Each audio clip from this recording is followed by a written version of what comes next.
বিহঙ্গিনীর ব্যাকুল মন। লেখিকা সোনালী ইসলাম বন্যা। পর্ব 25।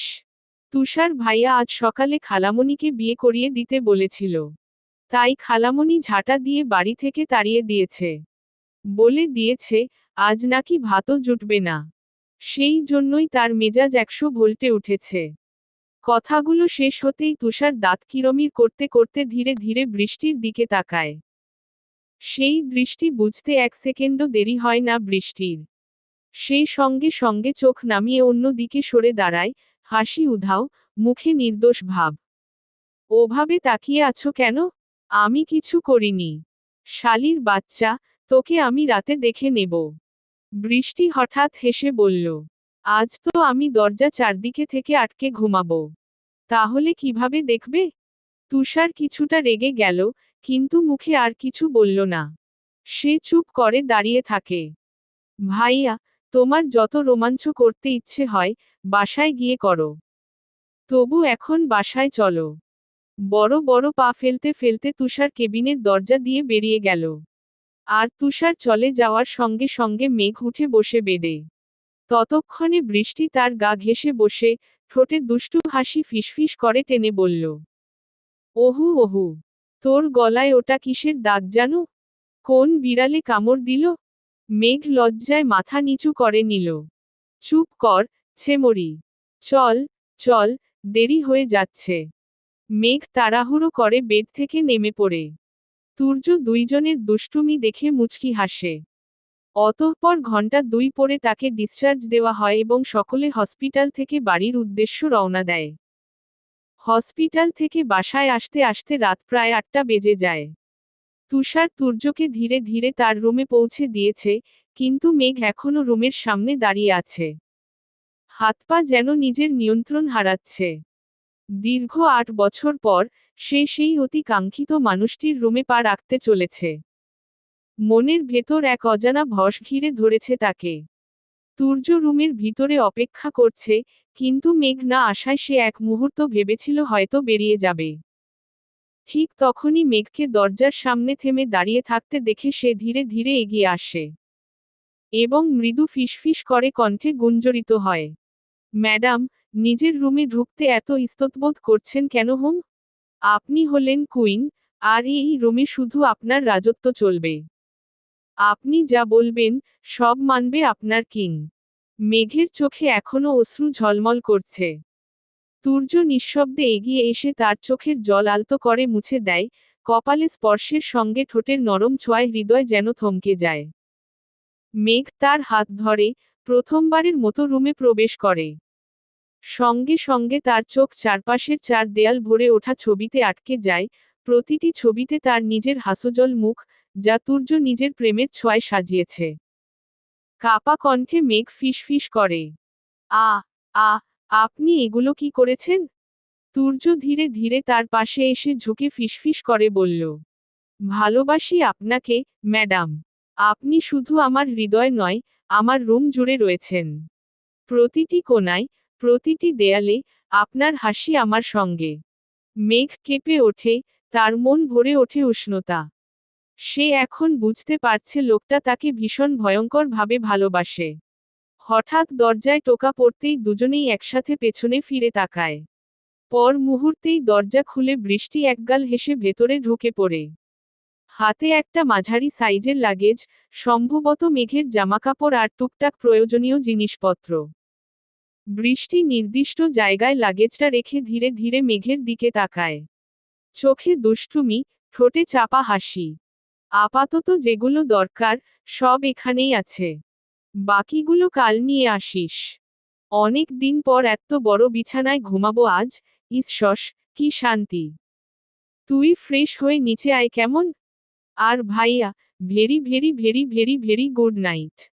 বলেই সে দরজার দিকে এগিয়ে যায়। কিন্তু বের হওয়ার আগ মুহূর্তে আবার পেছনে ফিরে দাঁত কেলিয়ে হেসে বলে। ভাইয়া, আমার এইটুকু দোস্ত, ওকে আবার তামা করে দিয়েন না কিন্তু। মেঘ কিছু বলার আগেই বৃষ্টি দৌড়ে পালিয়ে যায়। দরজা বন্ধ হতেই রুমটা হঠাৎ অদ্ভুত রকমের নীরব হয়ে ওঠে। মেঘ ধীরে ধীরে ছোট্ট ছোট্ট পা ফেলে তুর্যের সামনে গিয়ে দাঁড়ায়। বুকের ভেতর অদ্ভুত এক কাঁপুনি। চোখ নামিয়ে আস্তে করে বলে, আপনি আগে শাওয়ার নেবেন, নাকি আমি নেব? সূর্য কোনো উত্তর দেয় না। শুধু তাকিয়ে থাকে, একদৃষ্টে, গভীরভাবে। সেই দৃষ্টি মেঘকে আরো অস্থির করে তোলে। সে আবার একটু জোর দিয়ে বলে, শুনতে পারছেন? বলছি, আপনি আগে যাবেন, নাকি আমি যাব? সূর্য আনমনে বলে উঠে, চলো দুজনেই একসাথে যাই। মেঘ সঙ্গে সঙ্গে রক্তিম দৃষ্টিতে তাকায়। চোখে বিস্ময় আর হালকা রাগ। সেটা বুঝেই সূর্য তাড়াতাড়ি কণ্ঠ নিচু করে বলে, ভয় পায় তো? ওভাবে তাকানোর কি আছে? আমি যাচ্ছি, তুমি পড়ে যেও। এই কথা বলেই সূর্য দ্রুত ওয়াশরুমের ভেতর ঢুকে পড়ে। কিন্তু 2 সেকেন্ডও যায় না, আবার দরজার ফাঁক দিয়ে মাথা বের করে দুষ্টু ফিসফিসানি। তবে একসাথে শাওয়ার নিলে খুব বেশি খারাপ হতো না কিন্তু। এখনো টাইম আছে, চলো আসো। এই বলেই সে সঙ্গে সঙ্গে দরজা আটকে দেয়। সূর্য ভালো করেই জানে, আর 1 সেকেন্ড দেরি হলেই পরিস্থিতি তার হাতের বাইরে চলে যেতে পারে। সূর্য প্রায় ঘণ্টাখানেক পর শাওয়ার নিয়ে বাথরুম থেকে বেরিয়ে আসে। কোমরে আলগাভাবে জড়ানো টাওয়াল, ভেজা চুল থেকে এখনো ফোঁটা ফোঁটা পানি ঝরছে। 2 কদম এগোতেই সে হঠাৎ থমকে যায়। ড্রেসিং টেবিলের সামনে দাঁড়িয়ে আছে মেঘ। কোমর পর্যন্ত ছেড়ে দেওয়া চুল থেকে টুপটুপ করে পানি মেঝেতে পড়ছে। আয়নায় নিজের দিকে তাকিয়ে সে ধীরে ধীরে চুল চিরুনি দিয়ে আঁচড়াচ্ছে। পরনে সাদা রঙের 3 পিস, গলায় ওড়না নেই, ওটা বেডের ওপর এলোমেলোভাবে পড়ে আছে। হয়তো রুমে কেউ নেই ভেবেই গলায় জড়ায়নি। সূর্যের মনে এক মুহূর্তের জন্য প্রশ্ন জাগে, মেঘ শাওয়ার নিল কোথা থেকে? পরক্ষণেই বৃষ্টির কথা মনে পড়ে যায়। ঠোঁটের কোণে অজান্তেই হালকা হাসি ফুটে ওঠে। মেঘ নিজের মতো ব্যস্ত। সূর্যের উপস্থিতি টেরও পায়নি। সূর্য ধীর পায়ে তার দিকে এগিয়ে যায়। পেছনে দাঁড়িয়ে এক মুহূর্ত থামে, এই দৃশ্যটা যেন চোখে ভরে নিতে চায়। তারপর হঠাৎ করেই পেছনে থেকে মেঘকে জড়িয়ে, শীতল ভেজা হাতের স্পর্শে মেঘ চমকে ওঠে। কেঁপে উঠে চোখ বন্ধ করে ফেলে, চিরুনি হাত থেকে পড়ে যায়। অস্থির হয়ে সামান্য ছটফট করতেই কানের কাছে নরম কণ্ঠ ভেসে আসে। ওহু বউ, ডিস্টার্ব করো না। মেঘ একটু ধাতস্থ হয়ে মিনমিন করে বলে, কেউ এসে পড়বে। সূর্য হালকা হাসে, গলার কাছে মুখ ঝুঁকিয়ে বলে, তাহলে দরজা লক করে আসি, জাস্ট ওয়েট। না হহ। মেঘ তাড়াতাড়ি প্রতিবাদ করে, তাহলে এভাবেই কন্টিনিউ করব, হুম। সূর্যের কণ্ঠে দুষ্টুমির সুর। সূর্য আয়নায় মেঘের লজ্জায় লাল হয়ে যাওয়া মুখটা দেখে ফেলে। দুজনের চোখাচোখি হতেই মেঘ চোখ নামিয়ে নেয়, সে মিনমিন স্বরে বলল, আমার খিদে লেগেছে। সূর্য যেন একেবারে হতভম্ব। Oh shit! তোমার খিদে আর কোনো টাইম পেল না? জাস্ট একটু জড়িয়ে ধরেছি, তাতেই খিদে লেগে যায়। মেঘ মাথা নিচু করে নেয়। সূর্য খুব মনোযোগ দিয়ে তার দিকে তাকায়, পরক্ষণেই নিজের উপর রাগ হচ্ছে। হয়তো মেয়েটাকে তাকে পুরোপুরি নিজের অংশ মনে করতে পারছে না। তাকে আরেকটু টাইম দেওয়া উচিত।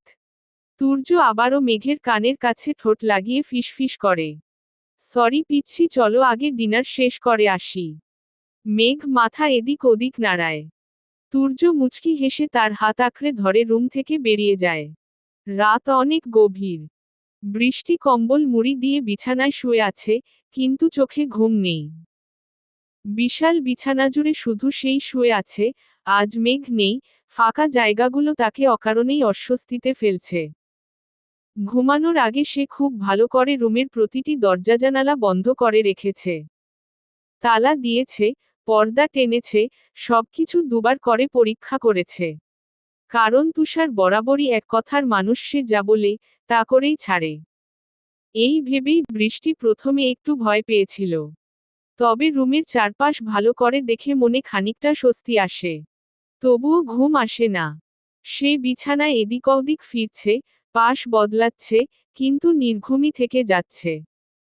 হঠাৎ কারো হাতের শীতল স্পর্শে বৃষ্টির চোখ বড় বড় হয়ে যায়। বুকের ভেতর ধক করে ওঠে হৃৎপিণ্ড। তুষার একদিন মজা করে বলেছিল, তাদের রুমের পাশের তেঁতুল গাছে নাকি জিনভূতের বাস। আর তারা যাকে একবার পছন্দ করে, তাকে নাকি নিজের সঙ্গে নিয়ে যায়। বৃষ্টির মনে পড়ে যায়, সে কোথাও শুনেছিল জিনভূতদের হাত পা সবসময় বরফের মতো ঠান্ডা থাকে। ঠিক এখন যেমন। সেই ঠান্ডা স্পর্শ ধীরে ধীরে আরো গাঢ় হয়। বৃষ্টি ভয় পেয়ে চিৎকার করতে যাবে, ঠিক তখনই একজন ছায়ামূর্তি তার মুখ চেপে ধরে। রুমের লাইট বন্ধ। অন্ধকারে লোকটার মুখ একেবারেই দেখা যাচ্ছে না। বৃষ্টি আতকে কেঁপে ওঠে। মনের ভেতর একের পর এক ভয় জমতে থাকে। সে নিজেকে ছাড়াতে মরিয়া হয়ে ওঠে, কিন্তু ব্যর্থ হয়। নিজেকে বাঁচানোর শেষ চেষ্টা হিসেবে সে হঠাৎ আক্রমণ করে বসে। লোকটার পায়ে পরপর কয়েকটা লাথি মারে। সঙ্গে ধারালো নখ দিয়ে জোরে চিমটি কাটে। ভয় আর আতঙ্কে তার ছোট্ট শরীরটা যেন অদ্ভুত শক্তিতে ভরে ওঠে। লোকটা বিস্ময় স্থির হয়ে যায়। মেয়ে মানুষ যে বদের হাড্ডি হয়, সেটা সে জানত। কিন্তু তার শখের বুড়ি যে এতটা ভয়ঙ্কর হতে পারে, সেটা তার জানা ছিল না। লোকটা সঙ্গে সঙ্গে বৃষ্টির মুখ থেকে হাত সরিয়ে নেয়। ব্যথায় হালকা ঘুমিয়ে উঠে বলে, আউচ! বুড়ি, তোর হাতের নখ এত ডেঞ্জারাস কেন? আমার হাতের মাংস তুলে নিয়েছিস।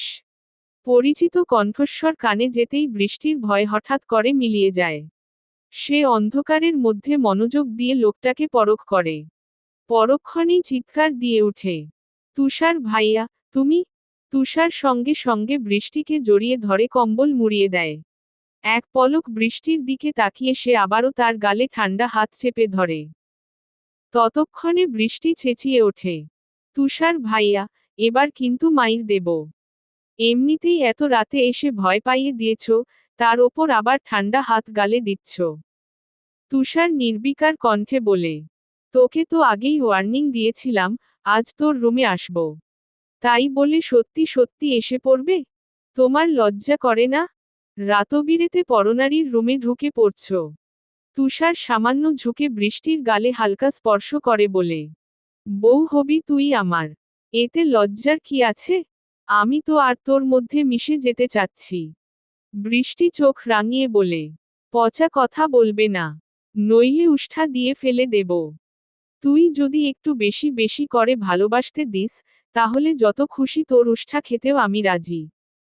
তুষার ভাইয়া, চুপ কর, বেডি। আজ বাদে কাল তোর জামাই হব। আর তুই এখনো ভাইয়া বলছিস? সাবধান, নয়তো মাইর দিয়ে দাঁত ভেঙে দেব। তুষার এক হাত দিয়ে বৃষ্টিকে নিজের দিকে টেনে নেয়। হঠাৎ এই আচরণে বৃষ্টি থমথম মেরে যায়। কি বলবে বুঝে ওঠার আগেই তুষার ফিসফিস করে বলে ওঠে, হুস-শস, একদম ছটফট করবি না, নয়তো ইন্টু মিন্টু করব। আমার দম বন্ধ লাগছে। বৃষ্টি কাপা গলায় বলে। তুষারের কণ্ঠে স্পষ্ট দৃঢ়তা, আই ডোন্ট কেয়ার, মানিয়ে নিতে শিখ। এখন থেকে এভাবেই ঘুমাবো আমি। কিন্তু শোন, বুড়ি, আমি তোকে পানিশমেন্ট দিতে এসেছিলাম। কিন্তু তোর এই ইনোসেন্ট ফেসটা দেখে আর সেটা করতে পারলাম না। তাই পানিশমেন্টের বদলে তোকে জড়িয়ে ধরে ঘুমাতে চাই। এখন এতেও যদি তোর খুব সমস্যা হয়, তাহলে ওকে, ওকে, এই রাক্ষসটাই আমার জামাই হবে? ওহ নো, আমার জীবন তো পুরো তেনাত্তানা করে ছাড়বে। বৃষ্টি বিড়বিড় করে কথাগুলো বলে। অগত্যা, অনিচ্ছা সত্ত্বেও সে তুষারের বুকে লেপ্টে থাকে। তুষারের বুকের উষ্ণতায় তার ভয় আর অস্বস্তি ধীরে ধীরে মিলিয়ে যেতে থাকে, হয়তো পবিত্র বলে। বিহঙ্গিনীর ব্যাকুলমন। লেখিকা সোনালী ইসলাম বন্যা। পর্ব ২৬। লন্ডনের রাত কনকনে শীত নিয়ে নেমে এসেছে। আকাশের রং গাঢ় কালো, মাঝে মাঝে মেঘের ফাঁক দিয়ে ফিকে চাঁদের আলো ছড়িয়ে পড়ছে শহরের ওপর। দূরে দূরে জ্বলজ্বল করছে স্ট্রিট লাইট, কিন্তু ছাদের এই কোণটায় অদ্ভুত এক নিস্তব্ধতা, শহরের কোলাহল যেন এখানে এসে থেমে গেছে। ছাদের ঠান্ডা মেঝের ওপর হাঁটু গেড়ে বসে আছে আয়ান। পরনে শুধু একটা পাতলা টি শার্ট আর ট্রাউজার। শরীর গরম রাখার মতো কোনো শীতের কাপড় নেই, অথচ সে যেন শীতটা অনুভবই করছে না। কনকনে হাওয়ায় তার হাত পা বরফের মতো ঠান্ডা হয়ে গেছে, কিন্তু ভেতরের যন্ত্রণা তার চেয়েও বেশি শীতল। তার পাশেই বসে আছে আসিফ। এই একটা মানুষ, যে শুরু থেকে শেষ পর্যন্ত আয়ানের সঙ্গ ছাড়েনি। আয়ানের জীবনের সবচেয়ে ভয়ঙ্কর সময়গুলোতে, সবচেয়ে অন্ধকার রাতগুলোতে সে পাশে থেকেছে। যখন আয়ান ভেঙে পড়েছে, যখন নিজেকে সামলাতে পারেনি, তখনও আসিফ ছায়ার মতো লেগেছিল। এমনকি রাতে ঘুমানোর সময়ও। আয়ান ওয়াশরুমে গেলেও আসিফ বাইরে দাঁড়িয়ে ৫-৬ বার ডাক দিত, ভেতর থেকে কোনো সাড়া না পেলে দরজায় টোকা দিত। শুধু এই ভয়, যদি তার বেস্ট ফ্রেন্ড কোনো ভুল সিদ্ধান্ত নিয়ে ফেলে। হয়তো এটাই বন্ধুত্ব, নিজের সব কাজ, নিজের সব কষ্ট ভুলে গিয়ে আরেকজনের জীবনের দায়িত্ব নিজের কাঁধে তুলে নেওয়া। এখন রাত প্রায় ৩টা। লন্ডনের বেশিরভাগ মানুষ গভীর ঘুমে, কিন্তু আসিফ এখনো আয়ানের পাশে বসে আছে, এই তীব্র শীতের মধ্যেও। তার গায়ে মোটা জ্যাকেট, ততেও ঠান্ডায় কাঁপছে, তবুও উঠে যেতে চাইছে না। আয়ান একা থাকলেই যেন বিপদ। কিছুক্ষণ চুপচাপ বসে থাকার পর হঠাৎ নীরবতা ভেঙে আসিফ কথা বলে ওঠে। ভাই রে, এবার অন্তত রুমে চল। এভাবে বসে থাকলে কি তোর কষ্ট কমে যাবে? আয়ান কোনো জবাব দেয় না। দৃষ্টিহীন চোখে সামনে তাকিয়ে থাকে। যেন এই শীতল রাতের অন্ধকারের মধ্যেই তার সব উত্তর লুকানো। আসিফ দীর্ঘশ্বাস ফেলে আবার বলে, আমি বুঝতে পারছি, তুই মেঘকে ভুলতে পারছিস না। কিন্তু তাকে ভালোবাসাটাও যে এখন তোর জন্য পাপ, সেটা তো জানিস। আয়ান তবুও চুপ। এক ফোঁটা শব্দ বেরোয় না তার মুখ থেকে। আসিফ এবার একটু শক্ত কণ্ঠে বলে, তুই আমাকে বল তো, এভাবে সারাক্ষণ উদাস হয়ে বসে থাকলে কি সব সমস্যা, সব কষ্ট দূর হয়ে যাবে? না, কোনোদিন না। তোকে বুঝতে হবে ভাই, জীবন কোনোদিন একজনের জন্য থেমে থাকে না। সে মানুষটা যতই প্রিয় হোক, তবুও আমাদের সামনে এগিয়ে যেতে হবে। তোকে বুঝতে হবে নিজের জন্য না হলেও আঙ্কেলের কথা ভেবে এগিয়ে যেতে হবে। মৃদু হাওয়ায় আয়ানের চুল এলোমেলো হয়ে যায়। সে ধীরে চোখ বন্ধ করে। মনের ভেতর সুখ না থাকলে কোনো কথা বলতে ভালো লাগে না। তাই সে নিশ্চুপ হয়ে আসিফের কথা শুনছে। আসিফ দীর্ঘশ্বাস ছেড়ে ধীরে ধীরে বলল, আমি জানি, তুই আঙ্কেলকে ঘৃণা করিস। কিন্তু আমার মনে হয়, তোর এমন পাগলামো করা ঠিক হচ্ছে না। আচ্ছা তুই নিজেই বল, একটা মানুষ, বিশেষ করে একজন পুরুষ, সে কি সত্যিই সঙ্গীহীন থাকতে পারে? আমার তো মনে হয় না। অথচ দেখ, আঙ্কেল ঠিকই থেকেছে। আঙ্কেল আর আন্টি ভালোবেসে বিয়ে করেছিল। আর তাদের ভালোবাসার প্রতীক হিসেবেই তুই এই পৃথিবীতে এসেছিলি। কিন্তু ভাগ্যের পরিহাসে আন্টি অজানা গন্তব্যে চলে গেল। তখন আঙ্কেল চাইলে অনায়াসেই আরেকটা বিয়ে করতে পারত। কেউ কিছু বলতো না। কিন্তু সে করেনি, শুধু তোর জন্য। গত ৩৫ বছর ধরে সে একা, পুরোপুরি একা। তোর পাশে এখনো কেউ আছে, আমার কাছে অন্তত তুই নিজের কষ্ট বলতে পারিস, মন হালকা করতে পারিস। কিন্তু আঙ্কেল, সে এতগুলো বছর নিজের সব কষ্ট নিজের বুকের ভেতরেই চেপে রেখেছে। একবার ভাবতে পারিস সে কতটা অসহায়? যেখানে তোর তার কাঁধে হাত রেখে চলার কথা ছিল, সেখানে তুই তাকে ঘৃণা করছিস, সেটাও না জেনে, না বুঝে একটা ভুলের জন্য। একটাবার আঙ্কেলের জায়গায় নিজেকে বসিয়ে দেখ। তার নিজের বলতে আর কেউ নেই। একমাত্র তুই ছিলি। এখন তুইও তাকে দেখতে পারিস না, তার সঙ্গে কথা বলিস না, তাকে বাবা বলে ডাকিস না। আচ্ছা বল তো, আজ যদি তোর মা বেঁচে থাকতো, তাহলে কি তুই এমনটা করতে পারতিস? মুহূর্তের মধ্যে আয়ানের বুক ধক করে ওঠে। মনে হয় কেউ যেন ভেতরে ভেতরে প্রচণ্ড আঘাত করেছে। সে চুপচাপ আসিফের প্রতিটি কথা শুনতে থাকে, ভেবে দেখতে থাকে। আসিফ খুব বেশি মিথ্যা বলেনি, এই সত্যিটা আয়ান নিজেও অস্বীকার করতে পারে না। আসিফ আবার বলে ওঠে, একজন বাবা যদি ছেলের হাজারটা অন্যায় ক্ষমা করে তাকে বুকে টেনে নিতে পারে, তাহলে তুই ছেলে হয়ে সেটা পারবি না কেন? বিশ্বাস কর, বাবা মা কখনো ভুল করে না। তারা যা করে, সবই সন্তানের ভালোর জন্যই করে। তাদের সঙ্গে। হঠাৎ আয়ান কড়া স্বরে বলে ওঠে, লেকচার দেওয়া শেষ হলে এবার অফ যা। আর নিতে পারছি না। আগামীকাল তার সঙ্গে দেখা করব। আর হ্যাঁ হ্যাঁ বাবা, চাচা, মামা, যা যা বলা দরকার সব বলবো, কিন্তু আজকে দয়া করে মুখ বন্ধ কর। আয়ান বিরক্ত হলেও কণ্ঠে এক ধরনের ভালোবাসা লুকিয়ে থাকে। হয়তো সে স্বীকার করছে না, তবে সেটা তার কথার ধরন বুঝিয়ে দেয়। আসিফ আর কিছু বলে না, শুধু নিঃশব্দে হেসে ওঠে। সে বুঝতে পারছে তার কথাগুলো অবশেষে আয়ানের মনে ঢুকতে শুরু করেছে। সে নিজের ভুল বুঝতে পেরেছে। আসিফ হালকা কেশে হেসে বলল, আরেকটা কথা আছে। আয়ান বিরক্ত চোখে তাকিয়ে বলল, আবার কি? আসিফ গলায় হালকা আবেগ জড়িয়ে বলল, দেখ ভাই, ভালোবাসা মানেই সব সময় পূর্ণতা নয়। অনেক সময় ভালোবেসেও মানুষ ঠকে যায়। যেমন আমি কাউকে প্রাণ দিয়ে ভালোবেসে এমনভাবে ঠকেছি যে নিজের উপরই বিশ্বাস উঠে গিয়েছিল। কিন্তু জানিস, পরে একজন মানুষ পবিত্র কালেমা পড়ে আমার হাত ধরে আমাকে পুরোপুরি বদলে দিয়েছে। আমি আজ যা, তার পেছনে সেই মানুষটার অবদান সবচেয়ে বেশি। তাই আমি ভাবছিলাম তুই যদি। কথাটা শেষ করার আগেই আয়ান ক্ষেপে উঠে চেঁচিয়ে বলল, শালা, ঘটকগিরি করতে আসছিস? ভাগ এখান থেকে। তোর ওই তোত্তারছেঁড়া বোনকে আমি কোনোদিন বিয়ে করব না। আয়ানের রাগী কণ্ঠে কথাটা শেষ হওয়ার আগেই ঠাসস ঠাসস করে কয়েকটা জোরে আঘাত এসে পড়ল তার মাথায়। দুজনেই অবাক হয়ে একসাথে পেছনে তাকালো। তাদের সামনে দাঁড়িয়ে আছে একটা মেয়ে। চোখে মুখে আগুন জ্বলছে, চোয়াল শক্ত করে বাঁধা।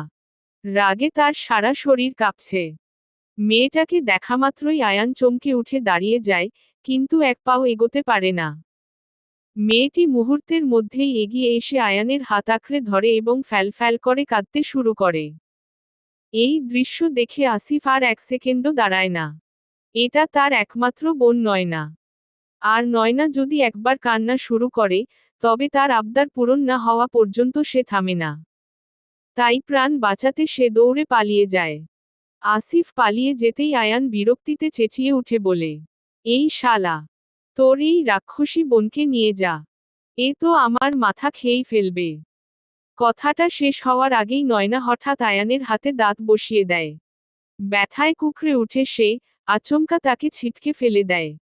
নয়না পায় একটু বেশি ব্যথা পায়, ঠিক এতেই গলার স্বর দ্বিগুণ বেড়ে যায়। আয়ান তাড়াহুড়ো করে নয়নার মুখ চেপে ধরে ফেলে। আশেপাশের দালান থেকে কিছু লোক তাদের দিকে তাকিয়ে আছে। তা দেখে আয়ান বলে উঠে, এই রাক্ষসী, স্টপ। একদম স্টপ।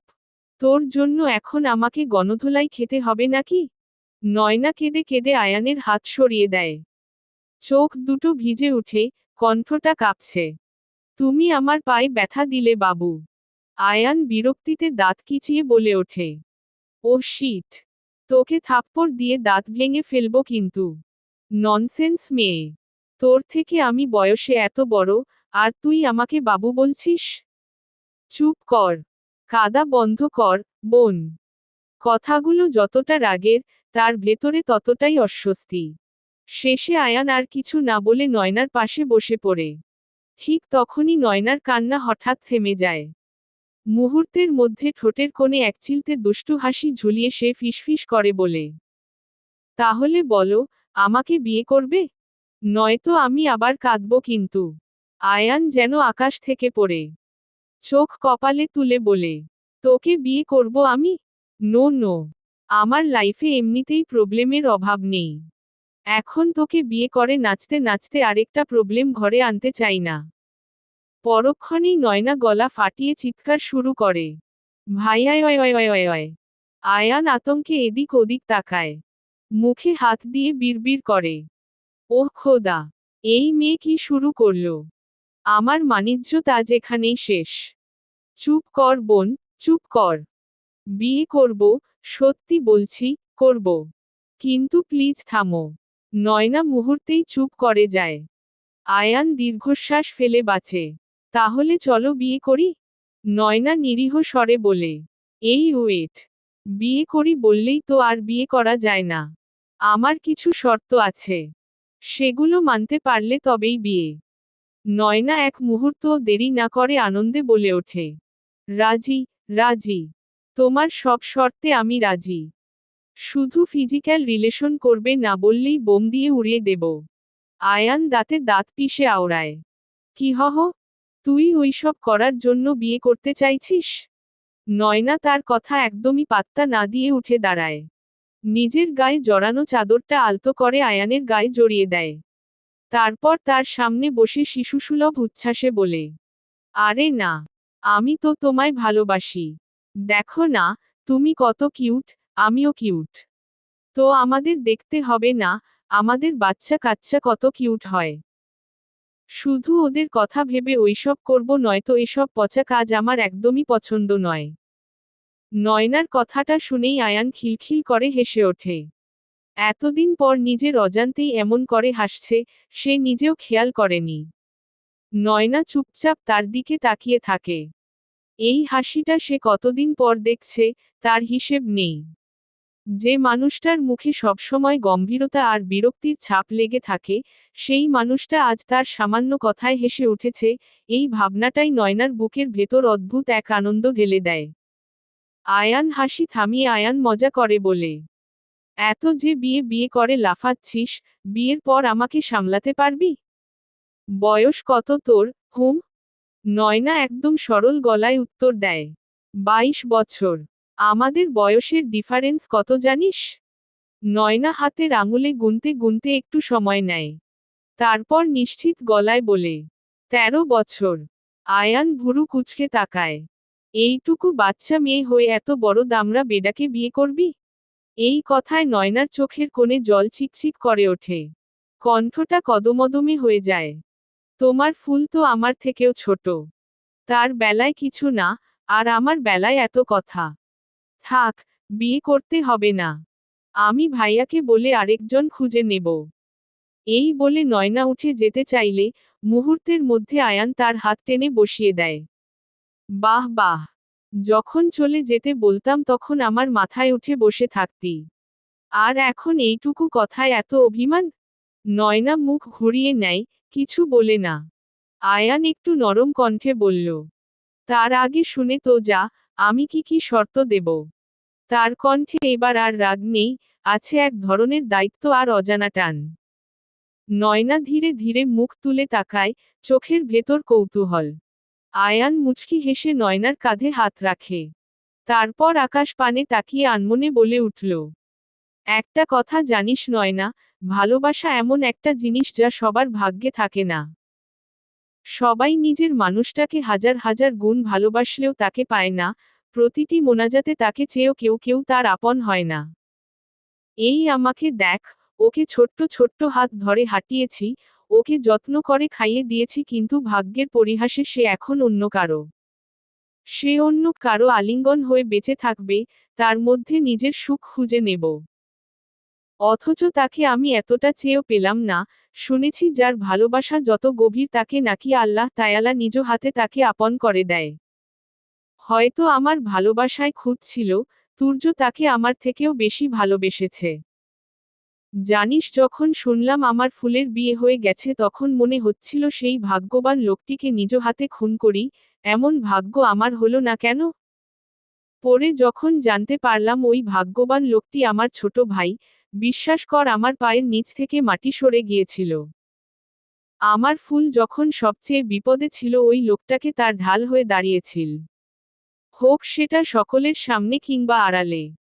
আমি ওকে কোনো বিপদ থেকে রক্ষা করিনি, সারা জীবন শুধু ওকে নিজের করে চেয়েছি। না ওকে কখনো বুঝতে পেরেছি আর না কখনো ওর মনে জায়গা করে নিতে পেরেছি। তবে জানিস, আগের মতো তেমন একটা আফসোস হয়, কারণ আমি ওর যোগ্য ছিলাম না বলে ও আমার হলো না।